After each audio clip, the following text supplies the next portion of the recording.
여야가 대전 자동차 공장 화재 발생과 관련해서 한 목소리로 책임 있는 원인 규명과 사후 수습 조치를 촉구했습니다. 국회 본회의장에서는 검찰 조작 기소 국정조사 계획서에 대한 표결이 진행됩니다. 국회 연결해서 자세한 내용 알아봅니다. 임성재 기자, 먼저 대전 화재와 관련해서 정치권 반응부터 전해주시죠. 여야 모두 이번 화재의 철저한 원인 규명과 사후 수습을 촉구했습니다. 민주당에선 산재 예방 TF가 오전 화재 현장을 방문해 현황과 유가족 지원 방안을 보고받았습니다. TF 단장인 김주영 의원은 현장에서 제기된 불법 증축 의혹을 부각한 뒤 산업 현장의 안전 불감증과 관리 사각지대가 얼마나 심각한지 보여준다고 지적했습니다. 이어 TF 차원에서 반복해서 사망사고가 이루어지는 사업장에 대한 실효적인 제재와 사고 예방 제도 개선을 검토하겠다고 강조했습니다. 국민의힘은 사고 수습의 모든 과정을 투명하게 공개해 납득 가능한 원인 규명을 강조했습니다. 특히 화재 예방 시스템과 작업장 안전 수칙 그리고 긴급 대응 체제를 비롯한 산업 안전 시스템 전반을 원점에서 재점검해야 한다고 말했고요. 정부를 향해선 유가족 지원과 피해자 보호에 한치의 소홀함도 없어야 한다고 짚었습니다. 일요일인 오늘 본회의장 상황도 전해주시죠. 현재 상정된 안건은 지난 정부 검찰의 조작 기소 의혹을 진상규명하자는 국정조사 계획서입니다. 이 계획서는 윤석열 정부 시절 대장동 위례 개발 비리 의혹, 쌍방울 대북 송금 등 7개 사건에 대한 검찰의 수사 기소 과정을 50일 동안 국정조사하는 내용을 담고 있습니다.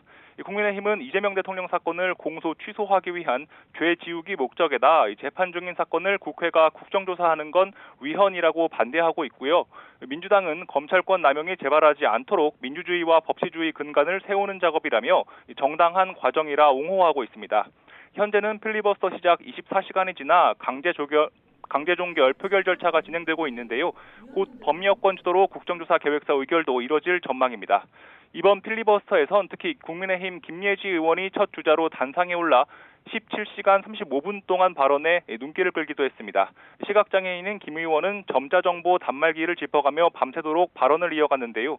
토론을 마친 이후 본회의장에서 이례적으로 여야 모두의 격려가 이어지기도 했습니다. 네, 6.3 지방선거를 앞두고 여야의 공천 진행 과정도 이어서 정리해 주시죠. 먼저 강원, 경남, 인천, 울산 등의 광역단체장 공천을 확정지은 민주당은 이외 지역에 대한 공천 작업을 이어가고 있습니다. 최근 보수 강세 지역으로 꼽히는 대구시장에 김부겸 전 국무총리가 전격 출마 선언을 할지 관심인데요. 조승래 사무총장은 기자간담회에서 이번 주 김 전 총리의 출마 여부와 관련된 가부가 결정될 거라고 전망했습니다.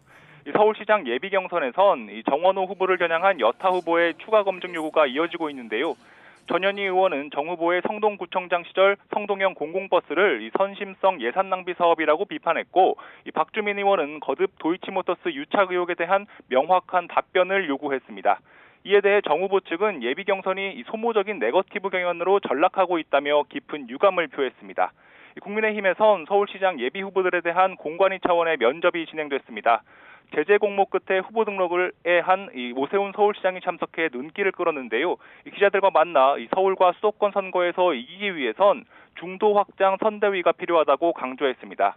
추가 공모에 도전한 강남을 초선 박수민 의원과 김충환 전 의원도 자리해 자신이 서울시를 이끌 적임자라고 목소리를 높였습니다. 이런 가운데 장동혁 대표는 공천 내정설로 혼란을 빚은 대구에서 비공개 연석회의를 열었습니다.